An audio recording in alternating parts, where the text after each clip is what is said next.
أبي هريرة رضي الله تعالى عنه قال قلت يا رسول الله أنبئني عن أمري إذا أخذت به دخلت الجنة قال رسول الله صلى الله عليه وسلم أفشوا السلام وأطعموا الطعام وصل الأرحام وصلى بالليل والناس نيام ثم ادخل الجنة بسلام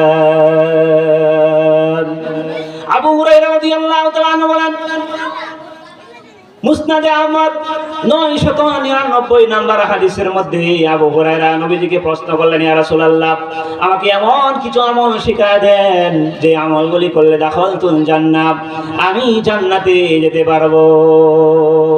নবীজি বলেন, হে আবু হুরায়রা, আফশুস সালাম, তোমরা সালাম বিনিময় করবা, ওয়াতিমুত তুআম, মানুষকে খাবার খাওয়াইবা, ওয়াসিলিল আরহাম, 3 নাম্বার হলো আত্মীয়তার সম্পর্ক বজায় রাখবে, 4 নাম্বার হলো ওয়াসাল্লা বিল লাইলি ওয়ান নাসু নিয়াম, এমন সময় তোমরা নামাজ আদায় করবে যেই সময় পৃথিবীর জগৎবাসীরা ঘুমায় যায়। জোরে বলেন সুবহানাল্লাহ। এই আমলগুলি করলে ঈমান আমাদের আছে, পাশাপাশি যদি আমরা আমল করতে পারি আল্লাহ তাআলা আমাদেরকে জান্নাত দিয়ে দেবে। সুবহানাল্লাহ। মুসলিম শরীফের